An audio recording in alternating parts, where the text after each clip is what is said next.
many of you make rational decisions always? Rational decisions. But the bad news is, Rod and the others, you kind of made a very biased decision. That's what is known in the parlance as base rate neglect. So what happens is you kind of ignore the likely probabilities when you're making your decision and lend yourself to your perceptions, your perceived approach that, hey, this is what a professor would look like, or this is what, and that's what you based your decision on. 95% of startups fail. That's the fact. And just pulling myself back and thinking about such a base rate statistic then allows me to make a more considered decision about whether to go ahead or not.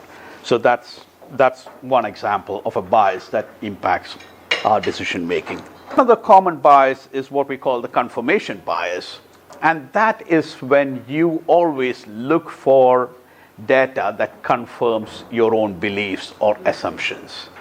As we make our business decisions, what's important is to realize that these biases have a far greater influence on our decision making than we ourselves accept.